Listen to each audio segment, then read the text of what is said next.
take my hand, let's go to Comic Sans. We're here for you when you don't have any better plans. Let's talk money, art, and race. All are welcome, from a pretty mind to an ugly face. With stories right from the bottom of the state. Will surely be more fun than your Tinder date. So come take my hand, let's go to Comic Sans. Come take my hand, join us on Comic Sans.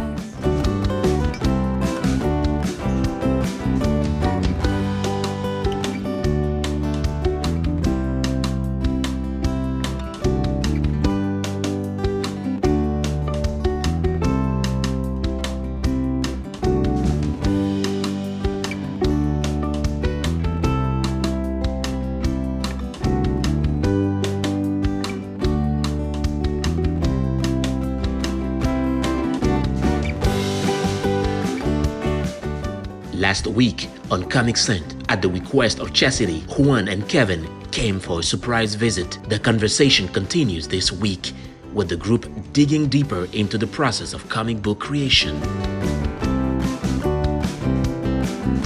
You talked about production and also distribution.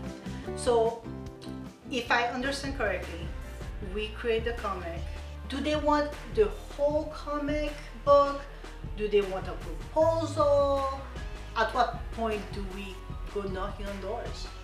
I think you have it done. Yeah, I think I would dare say. most want a full book finished. We tend to not publish anything outside of our work, of our studio. We have enough things going on that we can't really pick up, and I can't really pick up somebody else's book and publish it sometimes. But most of the time, if we do look at something, the more done or finished it is, the better. I mean, you can have like 8 or 9 pages and show it to somebody just to say, hey, how's it look so far? And the correct and everything else. But if you're looking for a publisher, have it done. Because that's the impressive part. Because once you have a project under your hand, you know how many people come up to you and like, I got an idea for a comic. You know, so with a guy, and he does it, did you write a script? Is there an outline? Is it nothing? Then why are you telling me this idea? Why am I even listening? So you should have it as done as possible so they can get an idea of what it is. You know, we get proposals all the time, and sometimes it's like a character sketch that somebody did in the back of a napkin and like a paragraph. I'm like, what is this? Like, how can I use this for anything? It was the best I could do that day. All right? Yeah. And there's some people that accept it. I pitched an idea, and it was like a Zorro idea to a publisher, and I literally did like, well, how would he look? And I just did the sketch, and I sent it to them, and they were just kind of like, I like it. And I'm like, and then I showed it to a friend of mine, and I'm like, that's embarrassing, dude. That's like a crappy drawing you did. Why did you do that? I'm like, I got really desperate. You know, like, I didn't want to lose a chance. So it happens. But the more done it is, the better. Because you get it done and you go to a publisher and they say yes, you get the book out through them. Mm-hmm. If they say not right now, you put the book out yourself. The secret is publishers will take you on even if you've already put the book out, as long as you show that you can build an audience of readers. Mm-hmm. So get the book. And that's the secret of the industry too. This is the weird, chicken and egg situation where if you have a crowd, I know this from artists, if you have a big following, yeah, you can be a great artist and they look at the work and it's it. But sometimes if it's against you and another artist or you and another book, well, they have a bigger following on this one than this person. So you know what? I'd rather take that. And it's horrible because sometimes you need to get published to get that big following. You get what I'm saying? Mm-hmm. So that's one of the things that a lot of times, a lot of people don't, it's unfair, but it's part of the industry. Yeah. This is a business. In the end, it's a business. Now, when you're printing on your own and you're doing your own thing, you can do whatever you want. That actually brings another question to mind. When we're printing on our own, how would we go about doing that? Do you guys know how? Do we take it to like a print shop and say, comic book, Let's wait until you're ready. You give us a call back. Yeah. We have places.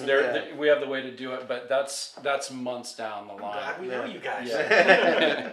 Yeah, that's one of those things that when people like start asking about that, I'm like, do you have the book done? Yeah. Do you have the book done? Well, no, but when you have the book done, we'll talk about it. Because there are places, there's big conversations. Do you stay print on demand?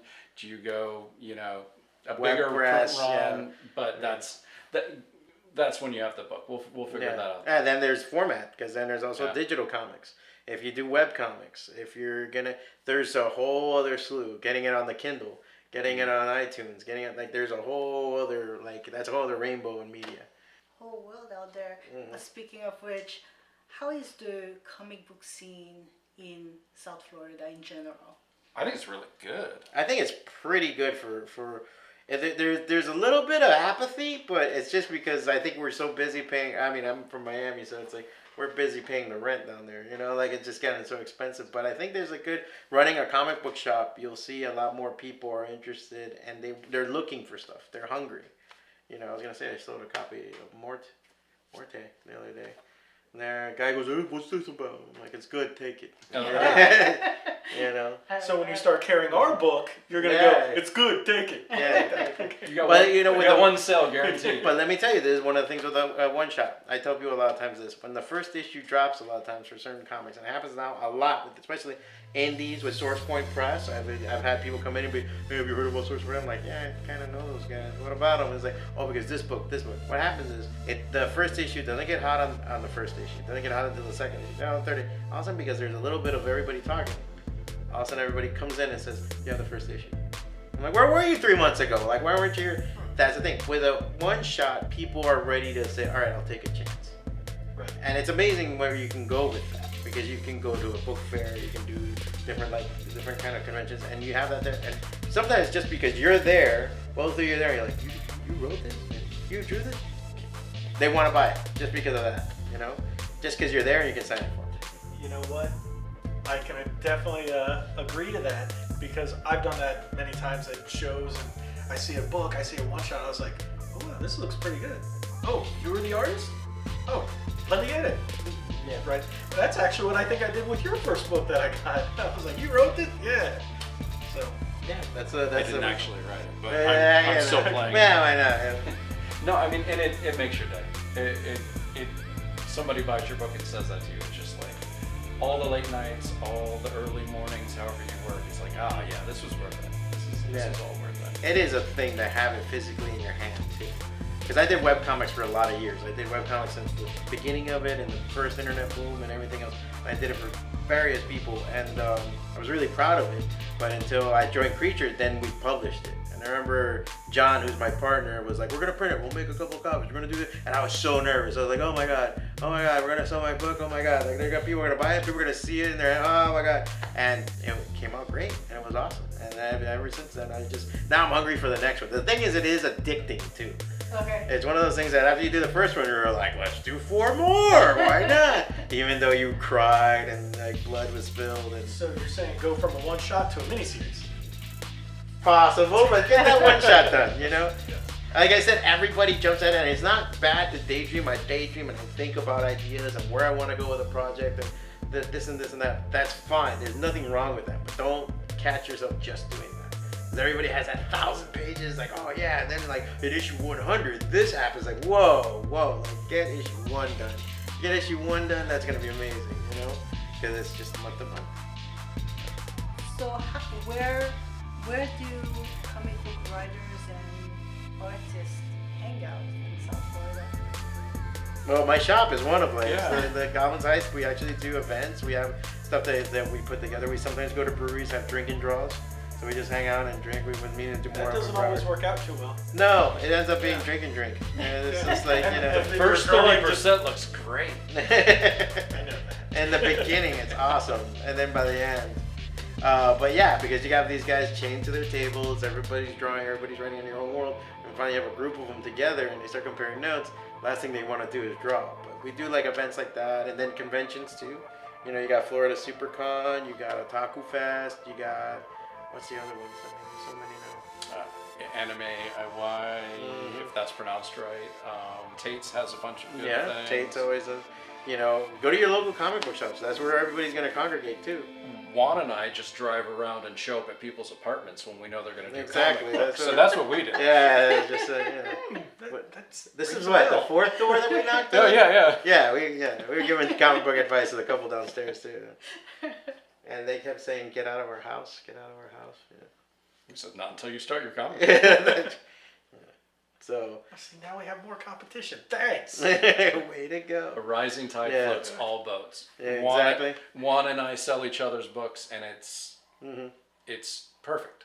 I think a couple of times we've actually had the bet of like, I'll sell more of your book than you'll sell my book.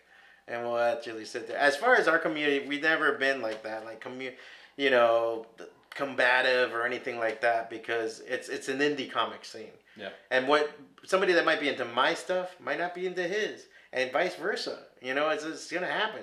I do a zombie book and a book about a killer rabbit. I can tell who my customers are. Like there's people that are like, oh, that's nice, and other people are like, no, get away from me, sir. This is full of pepper spray. I'm like, what?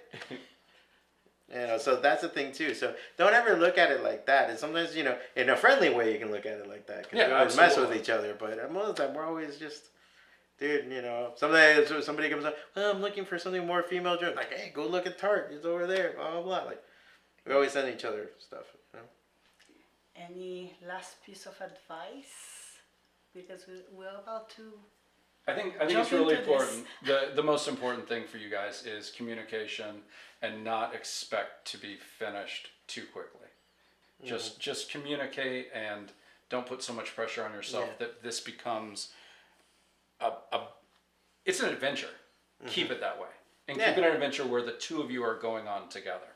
And then I think no matter And the what best happens, thing to think about too, because sometimes you think about readers and what you can do, what you can't do, and everything else. Impress each other. I always think if it makes me laugh and my friends laugh, then it's funny. I don't think everybody else is gonna get it, but hey, Friends are biased. yeah, exactly. But if they impress each other, and then as long as you're working together and you're both excited about it, then every page is gonna be a treat. It's gonna be awesome. As soon as it starts becoming this grudge work, and it's like, or a point of tension, even worse. And remember, also, this is your first book. There could be 100 more. So it's not like you gotta do everything right now. You can work up to other stuff later on. Yeah, in your scripts for him, if you end up going full script, write in a panel and just give him what he's wanted to draw his entire life, and just write in there, you're welcome. This is my gift to you. Because your job is to excite the passion in him to draw the best comic book.